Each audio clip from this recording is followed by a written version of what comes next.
Vamos a continuar con la agenda de contextos y vamos con la doctora Irene Espino, que ya nos hace el favor de acompañarnos. Ella es directora general de la Academia Interamericana de Derechos Humanos.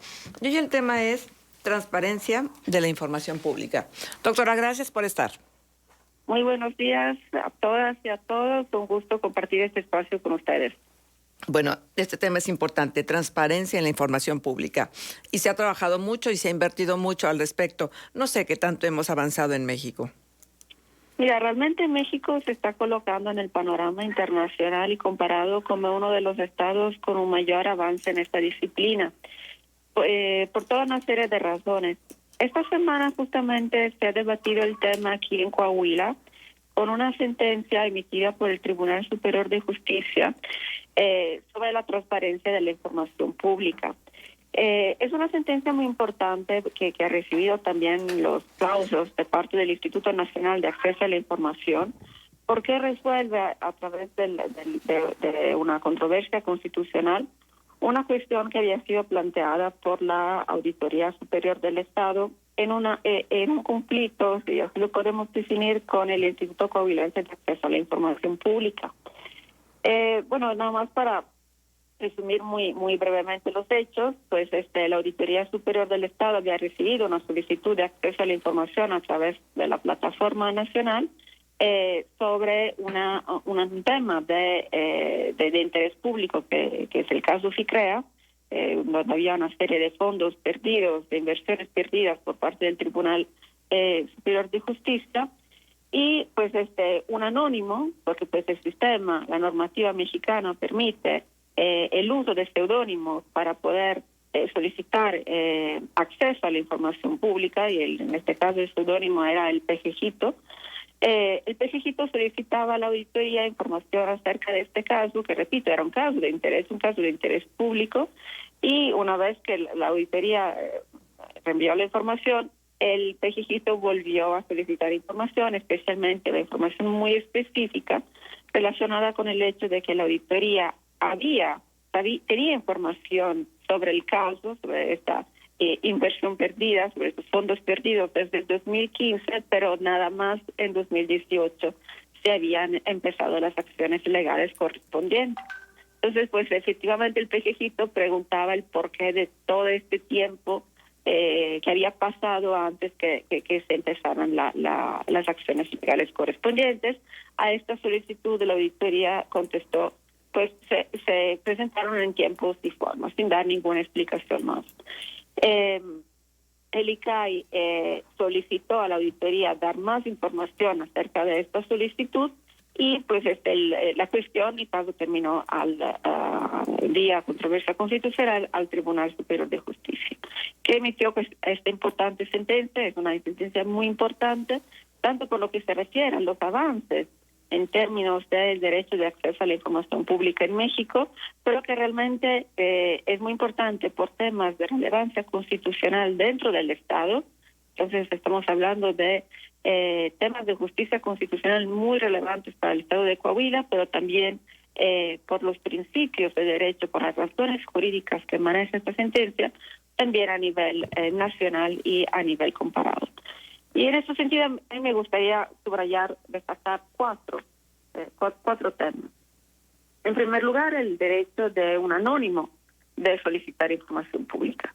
El acceso a la información pública surge prácticamente en todo el mundo, en todos los contextos, como un derecho que tienen las personas interesadas. Pues así se exigía al principio un interés jurídico de una persona bien identificada de solicitar información pública.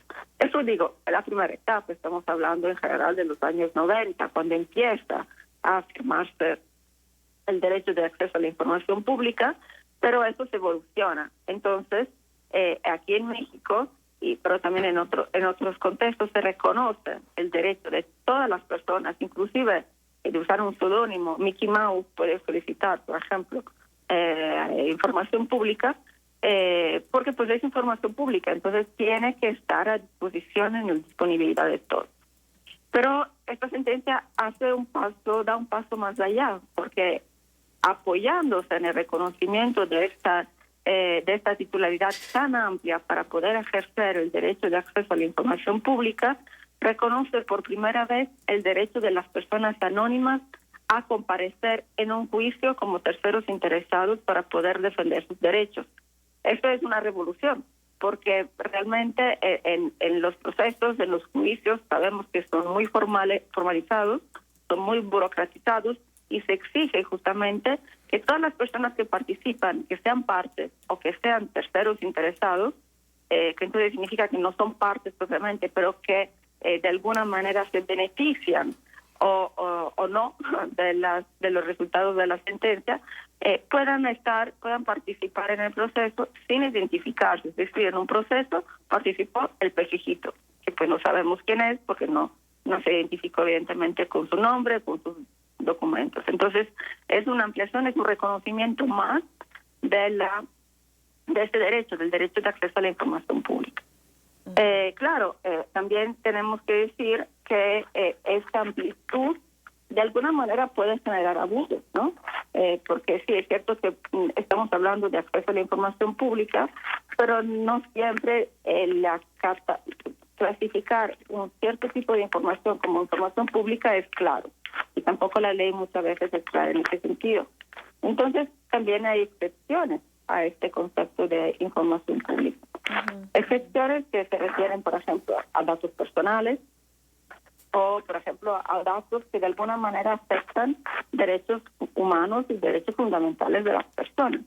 Entonces, sobre estos tipos de datos, obviamente debe de haber una reserva, no pueden ni un anónimo, no pueden ser objeto de este tipo de ejercicio del derecho de acceso a la información pública. Relacionado con esto, obviamente, hay, como comentaba, hay 4 elementos, hay 4 puntos que es muy importante destacar de esta sentencia. El segundo es que se reconoce de forma categórica el deber de las autoridades locales de cumplir con las decisiones del ICAI. El ICAI es un órgano autónomo, por ley es un órgano que emite decisiones y emite decisiones que son definitivas y que las autoridades a las que se dirigen tienen la obligación jurídica de cumplir. Pero pues evidentemente ha habido una práctica por mucho tiempo de impugnar de forma prácticamente ordinaria estas decisiones. Entonces, esa sentencia pone un freno a esta práctica y reconoce que todas las autoridades locales deben cumplir, tienen la obligación de cumplir las decisiones del ICAI sin poderlas impugnar de forma ordinaria. ¿Y esto por qué? Para poder favorecer, una vez más, la eficacia de la máxima publicidad y garantizar el más amplio derecho de acceso a la información pública. Obviamente aquí también hay un límite, es decir, se reconoce la atribución constitucional del Tribunal Superior de Justicia para poder examinar en última instancia, digamos, las resoluciones del ICAI cuando estas resoluciones de alguna manera pueden afectar una atribución de una autoridad o un derecho humano. Por ejemplo, en el caso concreto que estamos viendo, en el caso, por ejemplo, que la Auditoría Superior del Estado estuviera manejando información que en algún momento se convierte en información pública, pero todavía esta información está en un estado importante para poder realizar una investigación, pues evidentemente no la puede difundir, no se puede difundir. Entonces ahí hay un límite al derecho de acceso a la información, porque pues evidentemente se tiene que proteger las atribuciones legales y constitucionales de la Auditoría Superior de Justicia y proteger también los derechos fundamentales que pueden estar involucrados. Entonces, en ese sentido también es seguramente un fallo muy amplio que reconoce y que protege las atribuciones constitucionales del ICAI con el límite, obviamente, este límite que estábamos comentando, de las atribuciones, de la protección de las atribuciones específicas de una autoridad y de la protección de los derechos fundamentales. Y el último punto, que también me parece importante destacar, y eso también es algo bastante revolucionario, por primera vez el Pleno del Tribunal Superior de Justicia del Estado de Coahuila inaugura una práctica judicial que es la de publicar los proyectos de sentencias. ¿Y esto por qué? Pues para poder garantizar una mayor deliberación de los asuntos judiciales, someter este proyecto a un mayor debate público en un concepto de justicia abierta.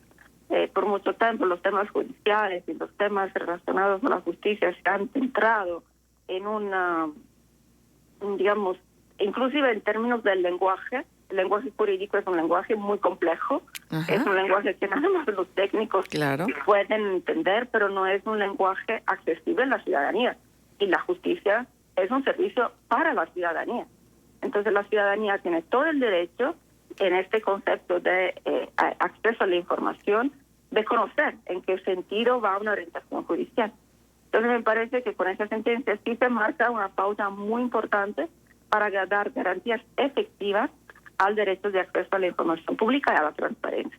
Uh-huh. Pues, digo, tan sofisticado y tan difícil que hay que hacer un esfuerzo para seguir toda esta línea de esto que se ha resuelto y que afortunadamente pinta bien para la transparencia del Estado. Claro, y es obviamente nada más un punto de partida. Repito, a mí me parece que el derecho de acceso a la información pública en México ha tenido muy importantes desarrollos.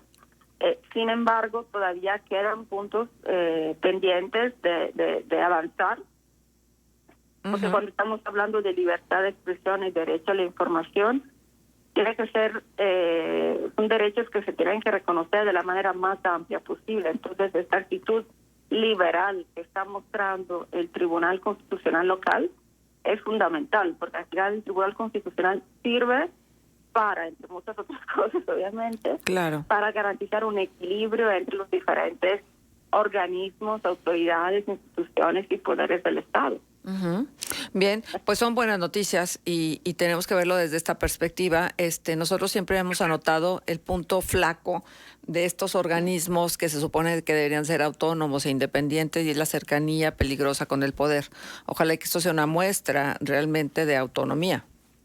Ojalá que sí, yo creo que sí, porque esto, yo siempre he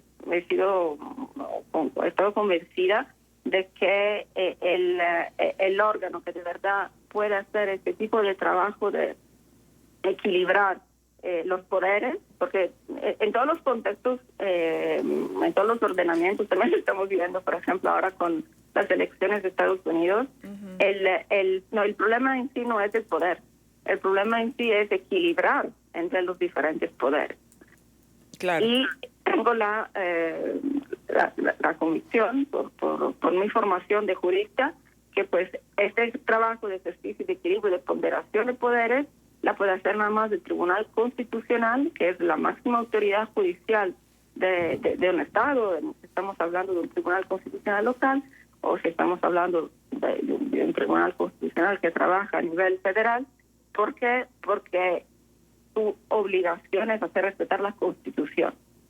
La Constitución, que es la norma suprema, y de ahí se desprende todos los equilibrios que existen. Desgraciadamente, los antecedentes que hay en nuestro país no nos permiten tener estas certezas, a pesar de que tendrían que ser garantes de la Constitución. Sabemos muy bien que son garantes del poder, del poder fáctico. Uh-huh. Claro, ahí yo creo que también, obviamente, ningún Estado, ningún país es perfecto, obviamente.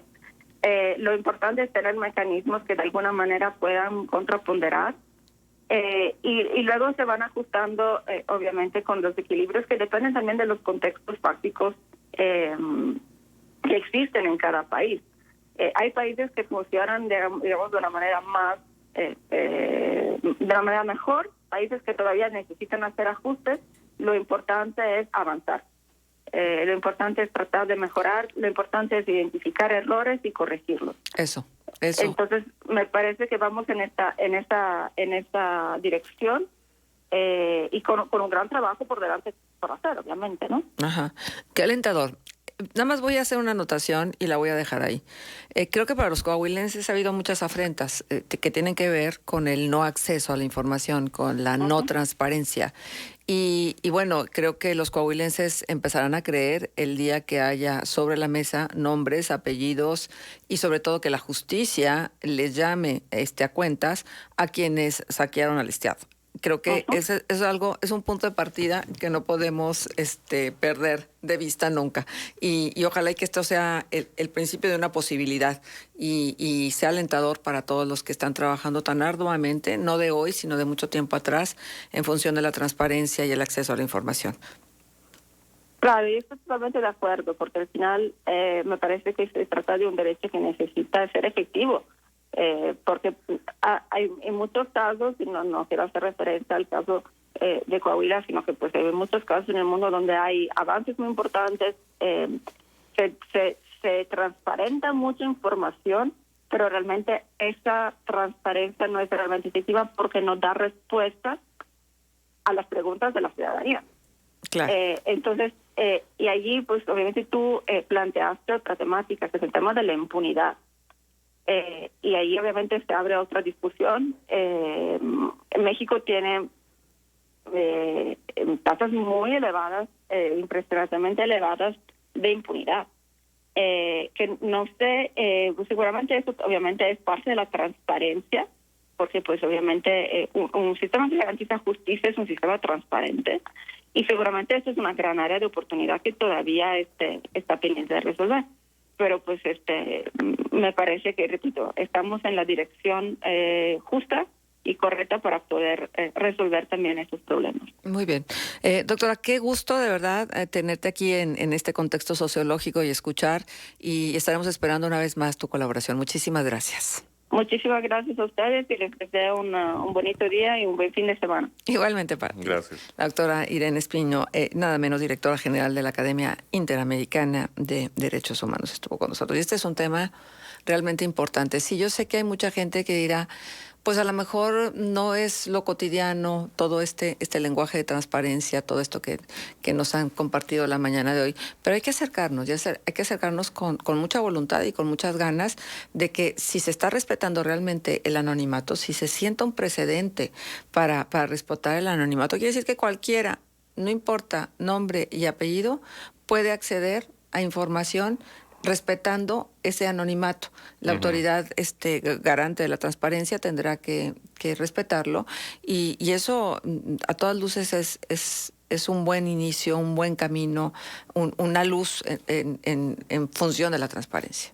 Sí.